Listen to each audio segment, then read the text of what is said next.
வணக்கம். ஜெம் செய்திகளுக்காக சதீஷ் ராஜகோபால். இந்திய நேரப்படி இரவு 8:30 மணி செய்திகள். முதலில் ஜெம் தலைப்பு செய்திகளை காணலாம். ஓணம் பண்டிகை மக்களிடையே மகிழ்ச்சி, ஒற்றுமை உணர்வுகளை வளர்க்கிறது. கேரள மக்களுக்கு வாழ்த்து தெரிவித்தார் பிரதமர் நரேந்திர மோடி. நேபாளத்தில் ஏற்பட்ட திடீர் வெள்ளம் பெருக்கு பேரழிவை ஏற்படுத்தி உள்ளது. நேபாளத்திற்கு சுற்றுலா சென்ற தமிழகத்தைச் சேர்ந்த 57 பேர் சிக்கியுள்ளதாக அதிர்ச்சி தகவல். இஸ்லாமிய சொந்தங்களுக்கு மிலாடி நபி வாழ்த்துக்கள் தெரிவித்துள்ளார் நாம் தமிழர் சீமான். நேபாளத்தில் வெள்ளத்தில் சிக்கியவர்கள் பாதுகாப்பாக மீட்கப்பட்டு பத்திரமாக தாயகம் திரும்பிவிட வேண்டும். எல்லாம் வல்ல இறைவனிடம் அதிமுக பொதுச் செயலாளர் எடப்பாடி பழனிசாமி வேண்டுதல். அரசு கேபிளை முடக்க தாவேக அரசு முயல்கிறது. தமிழக பாஜக தலைவர் நயினார் நாகேந்திரன் குற்றச்சாட்டு. இனி விரிவான செய்திகளை காணலாம். ஓணம் பண்டிகை மக்களிடையே மகிழ்ச்சி, ஒற்றுமை, செழிப்பு ஆகிய உணர்வுகளை வளர்க்கிறது என்று பிரதமர் நரேந்திர மோடி கேரள மக்களுக்கு வாழ்த்து தெரிவித்து உள்ளார். கேரள மாநிலத்தைச் சேர்ந்த மக்கள் மகாபலி மன்னரை வரவேற்கும் விதமாக அறுவடை திருவிழாவான ஓணம் பண்டிகையை இன்று கொண்டாடுகின்றனர். இந்நிலையில் ஓணம் பண்டிகையை முன்னிட்டு பிரதமர் நரேந்திர மோடி எக்ஸ் தளத்தில் செய்தி வெளியிட்டு உள்ளார். அதில் புதன்கிழமையான இன்று ஓணம் பண்டிகையை முன்னிட்டு கேரள மக்களுக்கு வாழ்த்துக்கள் என்றும், இந்த அறுவடை திருவிழா மக்களிடையே மகிழ்ச்சி, ஒற்றுமை மற்றும் செழிப்பு ஆகிய உணர்வுகளை வளர்க்கிறது என்றும் பிரதமர் நரேந்திர மோடி தெரிவித்து உள்ளார். மேலும் இனிய ஓணம் பண்டிகை வாழ்த்துக்கள் என்றும், இது உலகம் முழுவதும் மிகுந்த உற்சாகத்துடன் கொண்டாடப்படும் ஒரு துடிப்பான பண்டிகையாகும் எனவும், ஒவ்வொரு ஆண்டும் கேரளாவில் முதன்மையாக கொண்டாடப்படும் இந்த பண்டிகை மகிழ்ச்சி, ஒற்றுமை மற்றும் செழிப்பு ஆகிய உணர்வுகளை மக்களிடையே மேலும் வளர்க்கட்டும் என்றும் பிரதமர் நரேந்திர மோடி தெரிவித்து உள்ளார். நேபாளத்தில் ஏற்பட்ட திடீர் வெள்ளம் பெருக்கு பேரழிவை ஏற்படுத்தி இருக்கும் நிலையில் 23ஆம் தேதி நேபாளத்திற்கு சுற்றுலா சென்ற தமிழகத்தைச் சேர்ந்த 57 பேர் சிக்கியுள்ளனர் என்ற அதிர்ச்சி தகவல் வெளியாகியுள்ளது. நேபாளம் திபெத் எல்லை பகுதியில் வடக்கு ராசுவா மாவட்டத்தில் உள்ள போதை கோஷி ஆற்றில் இன்று காலை 8:30 மணியளவில் திடீரென ஏற்பட்ட வெள்ளத்தில் வீடுகள், சாலைகள், பாலங்கள் மற்றும் நீர்மின் திட்டங்கள் உள்ளிட்ட பல்வேறு கட்டமைப்புகள் கடுமையாக சேதமடைந்து உள்ளன. குறிப்பாக ரசுவா பகுதியில் பனி சூழ்ந்த ஏரி உருகி மொத்தமாக நீர் வெளியேறியதால் வெள்ளம் ஏற்பட்டதாக தெரிய வருகிறது. இந்த வெள்ளத்தில் சிக்கி 8 பேர் உயிரிழந்து உள்ளதாக ஆரம்பகட்ட தகவல்கள் வெளியாகியிருந்த நிலையில் உயிரிழப்பு எண்ணிக்கை 22ஆக தற்போது அதிகரித்து உள்ளது. மேலும் பலர் மாயமாகி உள்ளதால் உயிரிழப்பு எண்ணிக்கை அதிகரிக்கக்கூடும் என அஞ்சப்படுகிறது. இதனிடையே நேபாள சுற்றுலா வாரியம் வெள்ளத்தில் காணாமல் போனோர் குறித்தான பட்டியலை தற்போது வெளியிட்டு உள்ளது. அதன்படி நேபாளத்திற்கு சுற்றுலா சென்ற இந்தியர்களில் 105 பேர் இந்த பெரு வெள்ளத்தில் சிக்கி மாயமானதாக தெரிவிக்கப்பட்டு உள்ளது. அதேபோல அமெரிக்கா, இங்கிலாந்து, மலேசியா உள்ளிட்ட நாடுகளைச் சேர்ந்த 384 சுற்றுலா பயணிகள் மாயமாகி உள்ளதாகவும் இந்த அறிக்கை தெரிவித்து உள்ளது. இஸ்லாமிய சொந்தங்களுக்கு நாம் தமிழர் கட்சியின் தலைமை ஒருங்கிணைப்பாளர் சீமான் மிலாடி நபி வாழ்த்துக்கள் தெரிவித்து உள்ளார். இது தொடர்பாக நாம் தமிழர் கட்சியின் தலைமை ஒருங்கிணைப்பாளர் சீமான் தனது எக்ஸ் தளத்தில் பதிவு ஒன்றை பதிவிட்டு உள்ளார். அதில் இறைவன் திருபெயரால் அன்பையும் அறநெறியையும் சமத்துவத்தையும் கொடையையும் மானுட பற்றையும் கற்பித்த மகத்தான வழிகாட்டி என்றும், போற்றுதற்குரிய பெருமகனார் இறை தூதர் நபிகள் நாயகம் பிறந்திட்ட மிலாடி நபி திருநாளில் என்னுயிர் இஸ்லாமிய சொந்தங்களுக்கு அளவற்ற அன்பாளனும் நிகரற்ற அருளுமாகிய எல்லாம் வல்ல ஏக இறைவன் அல்லாவின் பேரருள் கிடைக்கப் பெற அன்பு நிறைந்த வாழ்த்துக்களை தெரிவிப்பதில் பெரிதும் மகிழ்கிறேன் என்றும் நாம் தமிழர் சீமான் தெரிவித்து உள்ளார். வெள்ளத்தில் சிக்கி காணாமல் போனதாக தேடப்படும் அனைவரும் பாதுகாப்பாக மீட்கப்பட்டு பத்திரமாக தாயகம் திரும்பிட எல்லாம் வல்ல இறைவனை வேண்டுவதாக அதிமுக பொதுச் செயலாளர் எடப்பாடி பழனிசாமி தெரிவித்து உள்ளார். இது தொடர்பாக எடப்பாடி பழனிசாமி எக்ஸ் தளத்தில் பதிவு ஒன்றை பதிவிட்டு உள்ளார். அதில் நேபாளத்தில் ஏற்பட்டுள்ள பெரு வெள்ளத்தால் சுமார் 60 தமிழர்கள் உள்ளிட்ட 400க்கும் மேற்பட்ட இந்தியர்கள் காணாமல் போயுள்ளதாக வெளியாகியுள்ள செய்தி மிகுந்த அதிர்ச்சியும் வேதனையும் அளிக்கிறது என்றும், நேபாள நாட்டு அரசுடன் இணைந்து மீட்பு பணிகளை துரிதப்படுத்திட மத்திய அரசையும் அப்பணிகளுக்கான ஒருங்கிணைப்பையும் முறையான தகவல் பரிமாற்றத்தையும் உறுதி செய்திட மாநில அரசையும் வலியுறுத்துகிறேன் என்றும் எடப்பாடி பழனிசாமி தெரிவித்து உள்ளார். மேலும் காணாமல் போனதாக தேடப்படும் அனைவரும் பாதுகாப்பாக மீட்கப்பட்டு பத்திரமாக தாயகம் திரும்பிட எல்லாம் வல்ல இறைவனை வேண்டுகிறேன் என அதிமுக பொதுச் செயலாளர் எடப்பாடி பழனிசாமி தெரிவித்துள்ளார். அரசு கேபிளை முடைக்க தாவேக அரசு முயல்வதாக தமிழக பாஜக தலைவர் நயினார் நாகேந்திரன் குற்றம் சாட்டியுள்ளார். இது தொடர்பாக தமிழக பாஜக தலைவர் நயினார் நாகேந்திரன் எக்ஸ் தளத்தில் பதிவு வெளியிட்டுள்ளார். அதில் தமிழகத்தில் தாவேக அரசு பொறுப்பேற்ற குறுகிய காலத்திலேயே அரசு கேபிள் டிவி சேவை மற்றும் முடங்கும் நிலைக்கு தள்ளப்பட்டிருப்பது மிகுந்த வேதனை அளிக்கிறது என்று தெரிவித்துள்ளார். மேலும் தனியார் மென்பொருள் நிறுவனத்திற்கு வழங்க வேண்டிய நிலுவைத் தொகையை அரசு முறையாக செலுத்தாத காரணத்தால் கடந்த ஒரு வாரமாக சர்வர் முடக்கப்பட்டு செட்டாப் பாக்ஸுகளை ரீசார்ஜ் செய்ய முடியாமலும் புதிய இணைப்புகளை பெற இயலாத நிலையும் ஏற்பட்டு உள்ளது. ஏழை எளிய மக்கள் குறைந்த கட்டணத்தில் பயன்பெற வேண்டும் என்ற உன்னத நோக்கத்திற்காக முன்னாள் முதலமைச்சர் ஜெயலலிதாவால் தொடங்கப்பட்ட அரசு கேபிள் நிறுவனத்தை தாவேக அரசு தனது மெத்தன போக்கால் அழிவு பாதைக்கு சென்று கொண்டிருக்கிறது என்றும் அரசு நிறுவனத்தை சீரழிப்பதன் மூலம் அதிக கட்டணம் வசூலிக்கும் பிற தனியார் நிறுவனங்களுக்கு தாவேக அரசு மறைமுகமாக துணை போகிறதோ என்ற ஐயம் ஏற்படுகிறது எனவும் ஏழை எளிய மக்கள் பயன்பெறும்படியான திட்டத்தை யார் கொண்டு வந்திருந்தாலும் அதனை தங்குதடையின்றி தொடர நடவடிக்கை எடுக்க வேண்டும் என்றும் எனவே உடனடியாக முதலமைச்சர் ஜோசப் விஜய் இப்பிரச்சனையில் தலையிட்டு நிலுவைத் தொகையை செலுத்தி அரசு கேபிள் டிவி சேவையை சீரமைத்து 12 லட்சம் சந்தாதாரர்களின் உரிமையையும் சிறு ஆபரேட்டர்களின் வாழ்வாதாரத்தையும் பாதுகாக்க வேண்டும் என்றும் தமிழக பாஜக தலைவர் நயினார் நாகேந்திரன் வலியுறுத்தியுள்ளார். பொதுமக்களிடமிருந்து பெறப்படும் மனுக்களுக்கு எங்கள் முதலமைச்சர் ஜோசப் விஜய் உடனடியாக நடவடிக்கை எடுத்து வருவதாக ஸ்ரீபெரும்புதூரில் நடைபெற்ற தாவேகாவின் 100 நாள் சாதனை விளக்க பொதுக்கூட்டத்தில் அமைச்சர் SP.K. தென்னரசு பெருமிதம் தெரிவித்துள்ளார். காஞ்சிபுரம் மாவட்டம் ஸ்ரீபெரும்புதூரில் தமிழக வெற்றிக் கழகம் சார்பில் தாவேகாவின் 100வது நாளை ஒட்டி ஸ்ரீபெரும்புதூர் பேருந்து நிலையம் முன்பு பொதுக்கூட்டம் நடைபெற்றது. இக்கூட்டத்தில் வெளிநாடு தமிழர் நலத்துறை அமைச்சர் தென்னரசு கலந்து கொண்டு ஏழை எளிய மக்களுக்கு 200 தையல் மிஷின்களை வழங்கி தமிழக வெற்றிக் கழகத்தின் 100 நாள் சாதனைகளை விளக்கி உரையாற்றினார். அப்போது தமிழக வெற்றிக் கழக தலைவர் தளபதி ஜோசப் விஜய் ஏழை எளிய மக்களுக்கு நலத்திட்ட உதவிகளை செய்து வருகிறார் என்றும் தொழில் நிறுவனங்களில் வேலை வாய்ப்பு இல்லாத இளைஞர்களுக்கு வேலை வாய்ப்பு வழங்கி தருவதாகவும் பொதுமக்களிடமிருந்து பெறப்படும் மனுக்களுக்கு எங்கள் முதலமைச்சர் ஜோசப் விஜய் உடனடியாக நடவடிக்கை எடுத்து வருவதாகவும் அமைச்சர் தென்னரசு தெரிவித்தார். கூட்டத்தில் தமிழக வெற்றிக் கழகத்தின் ஸ்ரீபெரும்புதூர் ஒன்றிய செயலாளர் சங்கர், தாவேகாவின் செங்காடு பிரதிநிதி ஜெயகிருஷ்ணா, கீரனூர் ஊராட்சி மன்ற தலைவர் அன்பரசன், ஸ்ரீபெரும்புதூர் நகர துணை செயலாளர் தமிழ்ச்செல்வம் உள்ளிட்ட பலர் கலந்து கொண்டனர். மேலும் பொதுக்கூட்டத்தை சிறப்பாக நடத்திய அமைச்சர் தென்னரசுவிற்கு கூட்டத்தில் பங்கேற்ற தாவேகாவினர் பாராட்டு தெரிவித்தனர். காரைக்கால் விவசாயிகளுக்கு மானிய விலையில் நெல் விதைகள் சம்பா தாளடி பட்டத்திற்கான விதை வழங்கும் திட்டத்தை வேளாண் அமைச்சர் ராஜசேகரன் தொடங்கி வைத்தார். காரைக்கால் பண்டித ஜவஹர்லால் நேரு வேளாண் கல்லூரியில் காரைக்கால் மாவட்ட விவசாயிகளுக்காக சம்பா மற்றும் தாளடி பட்டத்திற்கான நெல் விதைகளை மானிய விலையில் வழங்கும் திட்டத்தின் தொடக்க விழா நடைபெற்றது.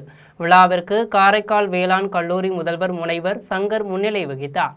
விவசாயிகளுக்கு அமைச்சர் ராஜசேகரன் மானிய விலையில் நெல் விதைகளை வழங்கி திட்டத்தை தொடங்கி வைத்தார். விழாவிற்கு புதுச்சேரி வேளாண் துறை அமைச்சர் ராஜசேகரன் தலைமை தாங்கி திட்டத்தை தொடங்கி வைத்து விவசாயிகளுக்கு மானிய விலையில் நெல் விதைகளை வழங்கி பேசினார். அப்போது 2026-27 ஆண்டிற்கான நிதிநிலை அறிக்கையில் விவசாயிகள் நலனுக்காக அறிவிக்கப்பட்டுள்ள பல்வேறு திட்டங்களை எடுத்துரைத்தார்.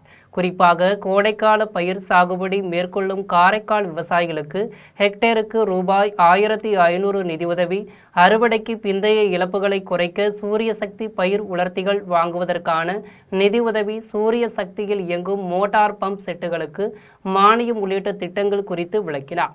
மேலும் நீர்நிலைகளை முறையாக பராமரிப்பதன் அவசியம் மற்றும் இந்திய உணவுக் கழகம் மூலம் நெல் கொள்முதல் செய்வது குறித்தும் அமைச்சர் எடுத்துரைத்தார். மேலும் வேளாண் கல்லூரியில் தற்போது 8 நெல் ரகங்களின் ஆதாரம் மற்றும் சான்று நிலை விதைகள் 350 குவிண்டால் கையிருப்பில் உள்ளதாகவும் அவை விவசாயிகளுக்கு விநியோகிக்கப்பட உள்ளதாகவும் தெரிவித்தார். மேலும் பசுந்தாள் உர பயிரான தக்கை பூண்டு விதைகள் மற்றும் வேப்பம் புண்ணாக்கு ஆகியவை காரைக்கால் வேளாண் துறை நிதியுதவியுடன் காரைக்கால் வேளாண் அறிவியல் நிலையம் மற்றும் வரிச்சிக்குடி தொடக்க வேளாண்மை கூட்டுறவு கடன் சங்கம் மூலம் வழங்கப்பட உள்ளதாகவும் அமைச்சர் ராஜசேகரன் தெரிவித்தார். கெங்கவல்லி அருகே ஆணையம்பட்டி புதூரில் அரசு மது பாட்டில்களை சட்டவிரோதமாக காரில் பதுக்கி வைத்து கூடுதல் விலைக்கு விற்பனை செய்த நபரை காவல்துறையினர் கைது செய்து உள்ளனர். சேலம் மாவட்டம் கெங்கவல்லி அருகே ஆணையம்பட்டி புதூர் அரசு டாஸ்மாக் கடை அருகில் அரசு மதுபானத்தை காரில் வைத்து கூடுதல் விலைக்கு விற்பனை செய்வதாக காவல்துறையினருக்கு கிடைத்த ரகசிய தகவலை அடுத்து கெங்கவல்லி காவல் உதவி ஆய்வாளர் கணேஷ்குமார் தலைமையிலான காவல்துறையினர் தீவிர சோதனையில் ஈடுபட்டனர். அப்போது தென்னங்குடி பாளையம் பகுதியைச் சேர்ந்த பழனி முத்துவின் மகன் இளங்கோவன் என்பவர் அப்பகுதியில் காரில் அரசு மதுபாட்டில்களை பதுக்கி வைத்து கூடுதல் விலைக்கு விற்பனை செய்து வந்தது தெரிய வந்தது. இதனையடுத்து காவல்துறையினர் விற்பனைக்காக வைத்திருந்த 103 மதுபாட்டில்களையும் காரையும் பறிமுதல் செய்து இளங்கோவனை கைது செய்தனர். 24 வாகனங்களை ஒப்பந்த அடிப்படையில் வாங்கி சென்று வாகனத்தை வெளியூரில் அடமானம் வைத்துவிட்டு மோசடியில் ஈடுபட்ட நபர் மீது நடவடிக்கை எடுக்க கோரி பாதிக்கப்பட்ட வாகன உரிமையாளர்கள் மாவட்ட காவல்துறை கண்காணிப்பாளர் அலுவலகத்தில் புகார் மனு அளித்து உள்ளனர். திருவள்ளூர் மாவட்டம் தாமரைப்பாக்கம் அடுத்த பாகல்மேடு பகுதியைச் சேர்ந்த மகேஷ் என்பவர் கடந்த ஜனவரி 15ஆம் தேதி செங்குன்றம் அடுத்த அலமாதி பகுதியைச் சேர்ந்த கிருஷ்ணன் என்பவரை தொடர்பு கொண்டு தமக்கு ஒப்பந்த அடிப்படையில் வாகனங்கள் தேவைப்படுவதாகவும் அதற்காக அதிக அளவில் மாதந்தோறும் வாடகை கொடுப்பதாகவும் தெரிவித்து உள்ளார். அதன் பின்னர் கிருஷ்ணன் என்பவர் வேலூர், ஆவடி, பட்டாபுரம், பூந்தமல்லி மற்றும் திருப்பத்தூர், கோயம்புத்தூர் உள்ளிட்ட 8 மாவட்டங்களைச் சேர்ந்த தன்னுடைய நண்பர்களை தொலைபேசி மூலமாக தொடர்பு கொண்டு தமக்கு தெரிந்த நண்பர் ஒருவர் பெரிய அளவில் தொழிற்சாலையில் ஏற்றுமதி இறக்குமதி செய்வதற்காக கான்ட்ராக்ட் எடுத்துள்ளதாகவும் அதற்காக அதிக அளவில் வாகனங்கள் தேவைப்படுவதால் உங்களுடைய வாகனங்களை ஒப்பந்த அடிப்படையில் மகேஷ் என்பவரிடம் கொடுத்தால் மாதம் ரூபாய் 25,000 வாடகை தருவதாக சொல்லியுள்ளார் என கிருஷ்ணன் தெரிவித்து உள்ளார். இந்நிலையில் கிருஷ்ணன் மீது ஏற்பட்ட நம்பிக்கையின் காரணமாக அனைத்து நண்பர்களும் போலிரோ, பிகாப், ஈச்சர் வடா, ஜோஸ் உள்ளிட்ட 24 வாகனங்களை வாகனங்களின் உரிமையாளர்கள் பாகல்மேடு பகுதியில் உள்ள மகேஷின் வீட்டிற்கு சென்று 10ஆம் தேதியிலிருந்து 15ஆம் தேதிக்குள் ரூபாய் 25,000 மாத வாடகையை ஒவ்வொரு வாகன உரிமையாளர்களின் வங்கிக் கணக்கில் செலுத்த வேண்டும் என ஒப்பந்த பத்திரத்தில் கையெழுத்திட்ட பின்னர் 24 வாகனங்களையும் மகேஷிடம் ஒப்படைத்தனர். இதனையடுத்து ஒரு சிலருக்கு மட்டுமே மாத வாடகை வங்கிக் கணக்கில் சென்ற நிலையில் மற்ற வாகன உரிமையாளர்களுக்கு மாத வாடகை வராததால் தலைமறைவாக இருந்த மகேஷை பிடித்து வெங்கல் காவல் நிலையத்தில் ஒப்படைத்தனர். அதன் பின்னர் மகேஷிடம் காவல்துறையினர் விசாரணை செய்ததில் 24 வாகனங்களையும் பொள்ளாச்சியைச் சேர்ந்த கோபால் என்ற இடத்தகராரிடம் ரூபாய் 50 லட்சம் மதிப்பீட்டில் வாகனங்களை அடமானம் வைத்துள்ளதாக மகேஷ் தெரிவித்து உள்ளார். இதனிடையே பாதிக்கப்பட்ட வாகன உரிமையாளர்கள் வாகனங்களை மீட்டுத்தர கோரி திருவள்ளூர் மாவட்ட காவல்துறை கண்காணிப்பாளர் அலுவலகத்தில் புகார் மனு அளித்தனர். ஆனால் பாகல்மேடு மாசிலாமணி மகன் மகேஷ் என்பவர்கிட்ட இருந்து 24 வண்டி கொடுத்து நாங்கள் மோசடியில் ஈடுபட்டு இருக்கிறார். அவர் நாங்கள் 24 வண்டி அவர்கிட்ட ஒப்படைச்சிக்கிறோம். 3 மாதம் 4 மாதம் 5 மாதமாக தவணை தொகையும் தரல, வண்டியும் காட்ட மாட்டுறாரு. வெங்கல் ஸ்டேஷன், ஆவடி ஸ்டேஷன், சோழவரம் ஸ்டேஷனில் கம்ப்ளைண்ட் இருக்குது அவருக்கு. அதுக்கு காவல் நிலையமும் கம்ப்ளைண்ட் எடுக்க மாட்டேங்குது. அவங்க அப்பா முன்னாள் எஸ்ஐன்றதுனால ரிட்டையர்மெண்ட் ஆகிட்டு இருக்காரு. அந்த இம்ப்ளிமெண்ட்ஸை வச்சு அவர் எங்கேயுமே அவர் ஹேண்ட் பண்ண மாட்டுறாரு. அதுக்கப்புறம் யாருக்கும் பணமும் போய் சேரல. எல்லாம் இந்த வண்டியை வச்சு தான் வாழ்வாதாரத்தை பண்ணின்னு இருக்காங்க. சத்துணவு துறையில் உள்ள 60,000 காலி பணியிடங்களை தமிழக அரசு நிரப்ப வேண்டும் என்ற கோரிக்கையை வலியுறுத்தி தமிழ்நாடு சத்துணவு ஊழியர்கள் அரசின் கவனஈர்ப்பு ஆர்ப்பாட்டத்தில் ஈடுபட்டனர். திருவள்ளூர் மாவட்ட ஆட்சியர் அலுவலக நுழைவாயில் முன்பு தமிழ்நாடு சத்துணவு ஊழியர் சங்கத்தின் சார்பில் திருவள்ளூர் மாவட்ட தலைவர் சிவா தலைமையில் சத்துணவு ஊழியர்கள் அரசின் கவனஈர்ப்பு ஆர்ப்பாட்டத்தில் ஈடுபட்டனர். ஆர்ப்பாட்டத்தில் அங்கன்வாடி மையங்களில் பணியாளர்கள் ஓய்வு பெற்ற மையங்களில் உள்ள காலி பணியிடங்களை கடந்த 8 ஆண்டுகளாக நிரப்பப்படாமல் இருப்பதால் ஒரு சத்துணவு ஊழியர் 4 அல்லது 5 அங்கன்வாடி மையங்களை சேர்த்து பார்க்கப்படுவதால் சத்துணவு ஊழியர்களுக்கு பணிச்சுமை ஏற்பட்டு பல்வேறு மன அழுத்தத்திற்கு ஆளாகி வருவதாகவும் சத்துணவு ஊழியர்கள் தெரிவிக்கின்றனர். மேலும் சத்துணவு துறையில் உள்ள 60,000 காலி பணியிடங்களை போர்க்கால அடிப்படையில் தமிழக அரசு விரைவில் நிரப்ப வேண்டும் என்ற ஒற்றை கோரிக்கையை வலியுறுத்தினர். இதில் மாநில தலைவர் சந்திரசேகரன், மாவட்ட துணைத் தலைவர் வெங்கடேசன், மாவட்ட செயலாளர் சுலோக்ஷனா, லூர்சாமி, மாவட்ட பொருளாளர் குணசுந்தரி உள்ளிட்ட 300க்கும் மேற்பட்டோர் கலந்து கொண்டு கண்டன கோஷங்களை எழுப்பினர். நபிகள் நாயகம் பிறந்தநாளை முன்னிட்டு முன்னாள் மாணவர் சங்கம் சார்பில் அரசு மருத்துவமனையில் சிகிச்சை பெறும் நோயாளிகள் மற்றும் மருத்துவமனை ஊழியர்களுக்கு மதிய உணவு வழங்கப்பட்டது. கடலூர் மாவட்டம் காட்டுமன்னார் கோயில் அருகே உள்ள லால்பேட்டை முன்னாள் மாணவர்கள் சங்கம் சார்பில் நபிகள் நாயகம் பிறந்தநாளை முன்னிட்டு காட்டுமன்னார் கோயில் அரசு மருத்துவமனையில் சிகிச்சை பெறும் நோயாளிகள் மற்றும் மருத்துவமனை ஊழியர்களுக்கு மதிய உணவு வழங்கப்பட்டது. நிகழ்ச்சிக்கு முன்னாள் மாணவர் நலசங்க தலைவர் பத்தகதீன் தலைமை தாங்கினார். நிகழ்ச்சியில் அரசு உதவி மருத்துவர் அரபாத் துன்னிஷா கலந்து கொண்டு மதிய உணவு வழங்கினார். நிகழ்ச்சியில் முன்னாள் மாணவர்கள் நலசங்க செயலாளர் மர்ஜக் நூல் மொழிபெயர்ப்பாளர் மௌலவி முகமது அன்சாரி, முகமது அயூப், கொளக்குடி முஸ்லிம் ஜமாத் தலைவர் ஜாகிர் உஷேன், பொருளாளர் முஜிபுர் ரகுமான், நியூ ஜவுலி ஹால் முகமது யூசுப், யுதாயு மஸ்ஜித் தலைவர் நிஜார் அகமது, இன்னாமுல் ஹக் உள்ளிட்ட நிர்வாகிகள் பலர் கலந்து கொண்டனர். அருப்புக்கோட்டை புதிய பேருந்து நிலையம் பகுதியில் அடையாளம் தெரியாமல் இறந்து கிடந்தவரின் உடலை மீட்டு காவல்துறையினர் விசாரணை மேற்கொண்டனர். விருதுநகர் மாவட்டம் அருப்புக்கோட்டை புதிய பேருந்து நிலையம் அருகே அரசு மதுபான கடையில் பாட்டில்களை சேகரிக்கும் அடையாளம் தெரியாத 60 வயது மதிக்கத்தக்க முதியவர் ஒருவர் உடலில் இரத்த காயங்களுடன் இறந்து கிடப்பதாக அருப்புக்கோட்டை நகர் காவல் நிலையத்திற்கு தகவல் கிடைத்தது. தகவலின் பேரில் சம்பவ இடத்திற்கு விரைந்து சென்ற அருப்புக்கோட்டை துணை காவல் கண்காணிப்பாளர் விக்னேஸ்வரன், ஆய்வாளர் சுஜாதா ஆகியோர் தலைமையிலான காவல்துறையினர் இறந்து கிடந்தவரின் உடலை மீட்டு பிரேத பரிசோதனைக்காக அருப்புக்கோட்டை அரசு மருத்துவமனைக்கு அனுப்பி வைத்தனர். மேலும் உடலில் இரத்த காயங்கள் இருப்பதாலும் பல இடங்களில் இரத்தம் சிதறி கிடப்பதாலும் யாரேனும் அவரை அடித்து கொலை செய்துவிட்டனரா என விசாரணை மேற்கொண்டனர். குடியாத்தத்தில் நபிகள் நாயகம் பிறந்தநாளை முன்னிட்டு சிறப்பு தொழுகையும் பொதுமக்களுக்கு அன்னதானம் வழங்கும் நிகழ்ச்சியும் நடைபெற்றது. வேலூர் மாவட்டம் குடியாத்தம் பஜார் பகுதியில் உள்ள சவுக் பள்ளி வாசலில் மிலாது நபிகள் நாயகம் பிறந்தநாளை முன்னிட்டு சிறப்பு சொற்பொழிவு நடைபெற்றது. இதில் பள்ளி வாசலின் இமாம் ஹஜ்ரத் ரஷீத் சாஹிப் கலந்து கொண்டு நபிகள் நாயகத்தின் வாழ்க்கை வரலாறு, நெறிமுறைகளை கடைபிடித்தல் உள்ளிட்டவைகளை குறித்து சிறப்பு சொற்பொழிவு நடைபெற்றது. அதனைத் தொடர்ந்து உலக மக்கள் அனைவரும் நோய் நொடியின்றி வாழவும் மழை வேண்டியும் சிறப்பு துவா நடைபெற்றது. இதில் சிறப்பு அழைப்பாளராக நகராட்சி தலைவர் சவுந்தரராஜன் கலந்து கொண்டு நபிகள் நாயகத்தின் தியாகத்தை உணர்த்தும் வகையில் சிறப்புரையாற்றினார். பின்னர் பொதுமக்களுக்கு இனிப்புகள் வழங்கினார். மேலும் ஏழை எளியோர்களுக்கு பிரியாணி வழங்கினார். இதில் நகராட்சி உறுப்பினர்கள் ஜாவித், கபீர் மற்றும் பள்ளிவாசல் நிர்வாகிகள், இளைஞர் அணியினர் உள்ளிட்ட பலர் கலந்து கொண்டனர்.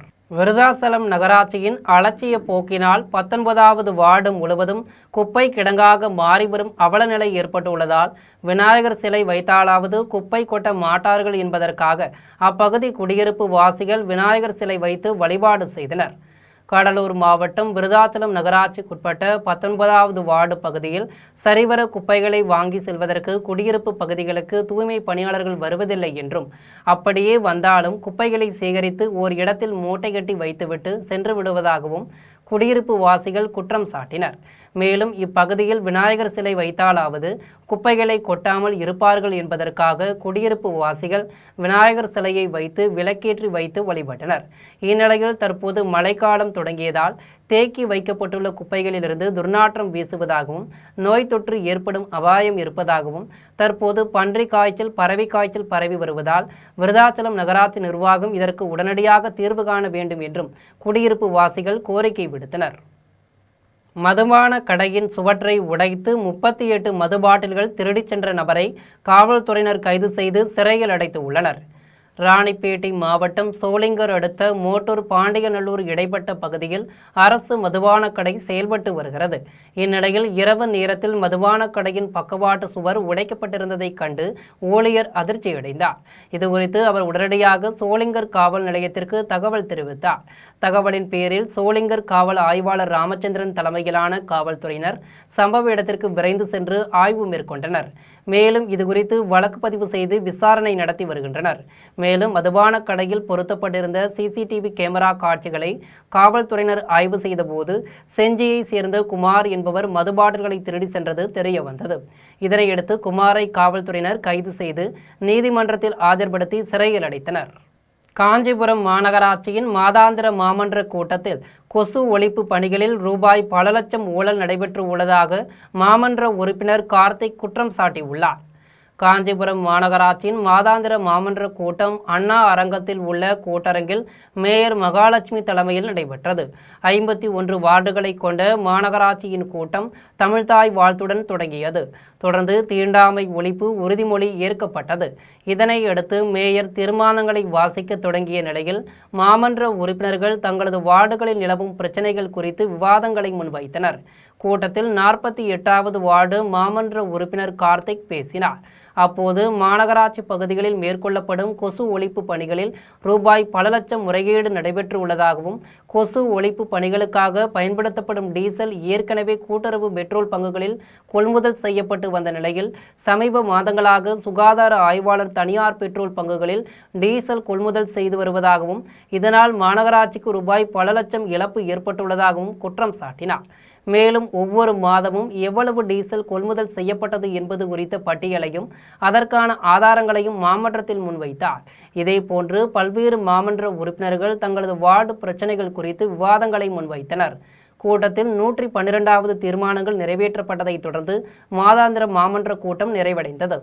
சிதம்பரம் நகரில் மிலாது நபி விழாவை முன்னிட்டு நலத்திட்ட உதவிகள் வழங்கப்பட்டது. நபிகள் நாயகம் பிறந்த தினமான மிலாது விழாவை முன்னிட்டு சிதம்பரம் நகரத்தில் இஸ்லாமிய பிரமுகர்கள் சார்பில் சிதம்பரம் காமராஜர் அரசு பொது மருத்துவமனையில் சிகிச்சை பெற்று வரும் நோயாளிகளுக்கு பிரெட், பழம் வகைகளும், பிறந்த குழந்தைகளுக்கு புத்தாடைகள், முதியோர் அன்பகம் காப்பகத்தில் தங்கியுள்ள முதியோர்களுக்கும் மன வளர்ச்சி பள்ளி மாணவர்களுக்கும் மதிய உணவு, பழங்கள் வழங்கப்பட்டது. நிகழ்ச்சியில் கவிஞர் மகபூப் ஹசன், ஃபைசல் மகால், முகமது யாசின், லால்பேட்டை அகமது முகமது முஸ்தபா, வழக்கறிஞர் நயாஜ் ஆகியோர் கலந்து கொண்டு மிலாது நபி நலத்திட்ட உதவிகள் வழங்கினர்.